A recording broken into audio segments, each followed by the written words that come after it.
The year 1989 began as a time of hope and promise. The town of Valdez, located in Prince William Sound and moderated by proximity to ocean waters, escaped the record-low temperatures experienced by much of Alaska, although it had received 220 inches of snowfall in December and January alone. Over 2 feet of snow remained on the ground on the first day of spring, but the temperature was a relatively mild 43 degrees. Dan Lawn lived in Valdez, where he worked for the Alaska Department of Environmental Conservation. Lawn's job was to inspect facility and shipping operations at the terminus of the 800-mile Trans-Alaska Pipeline for the state of Alaska. As far back as 1984, Lawn had observed and reported a troubling pattern of lax oversight and preparedness at the terminal. Among his concerns, the ability to respond to a large oil spill. In the early morning hours of Good Friday, March 24, 1989, U.S. Coast Guard vessel traffic controllers in Valdez received a radio call. It's Valdez back. We should be on your radar there. We've fetched up hard to ground north of Goose Island off Boy Reef. And evidently leaking some oil. And we're going to be here for a while. We're approaching the Exxon Valdez. Dan Lawn was among the first to be notified that the tanker Exxon Valdez had grounded on Bly Reef. At the time I got notification of the oil spill, I'd been asleep for 2 or 3 hours. And I got a call from the Valdez Marine Terminal that the ship, the Exxon Valdez, had run aground at Bly Reef and was leaking some oil. He rowed a pilot boat out to investigate the scene and recorded the first photos and video of the stricken tanker.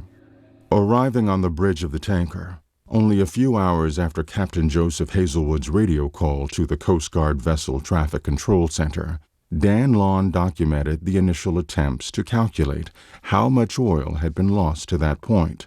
The result, in a little less than 4 hours, over 6,700,000 gallons had been spilled.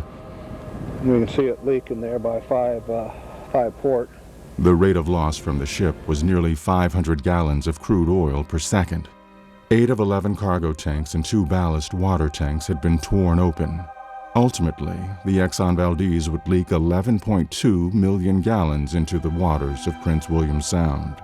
While Dan Lawn and the Coast Guard scrambled to assemble and coordinate resources in Valdez, word of the accident spread across the state and throughout the lower 48. In Seattle, the Hazardous Materials Response Branch of NOAA, the National Oceanic and Atmospheric Administration, was notified early that first morning by the Coast Guard. This group, known as NOAA Hazmat, was created in the 1970s to provide scientific support and guidance during spills of oil and chemicals in the marine environment. Once characterized in a Seattle newspaper as eco-cowboys, NOAA Hazmat had established a reputation for rapid scientific response to environmental disasters. Following a frenetic morning of mobilization, the first wave of NOAA Hazmat responders departed for Alaska.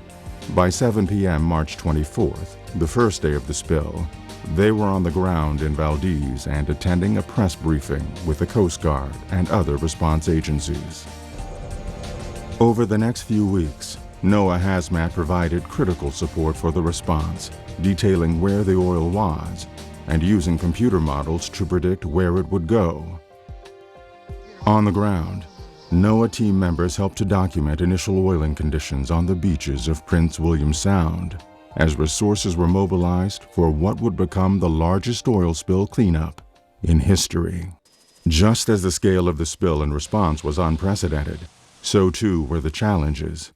Prince William Sound was remote and considered to be both a pristine and robust ecosystem that also supported important fisheries. Devising and implementing plans for cleaning oil from contaminated shorelines became complex negotiations among competing and often adversarial interests. The role of NOAA Hazmat scientists was to provide a neutral technical basis for the hard choices involved in the cleanup. Inevitably, their advice was not always embraced with open arms. As the weeks and months wore on in 1989, the oil on the shoreline weathered and became increasingly difficult to clean up. As a result, more aggressive techniques were developed and deployed. The use of high-pressure hot water to blast oil from the shoreline became more common. Dr. Jacqueline Michelle was a key part of the NOAA science team working in Alaska. Trained as a geomorphologist specializing in coastal processes and the behavior of oil on different shorelines, she had studied scores of oil spills worldwide by the time the Exxon Valdez grounding had occurred. But even with this background of experience, she was surprised by the scale of this spill and the disarray of the initial response. It was total chaos. As always is the case. People were just trying to get set up in space. We're just, even something like power for computers or desktop space for laying maps out, or phone. I think we felt lucky we got one phone so we could communicate with the outside world. So it was a lot of chaos, but a lot of folks came who had been doing spill response for a while, and so we just started around doing our job. But essentially, there was so much oil, the focus was on water recovery, and then we started gearing up for shoreline cleanup decision making. Because of her expertise in oil spill fate and effects, Michelle dealt with many of the complex scientific issues that arose. For example, some working on the response felt that seasonal storms at the end of the first year would remove much of the oil from the beaches. So Jackie Michelle monitored shoreline conditions through the winter. Dave Kennedy's concern about the effects of aggressive shoreline cleanup and Jackie Michelle's finding that oil had persisted on the beaches after the first winter led to a more comprehensive NOAA program to document the physical and biological consequences of both oil and cleanup. The monitoring revealed that most plants and animals on oiled beaches, such as seaweeds, barnacles, and snails, recovered after around 4 years. But ongoing studies have shown that pockets of oil remain on some beaches, persisting far longer than many had expected.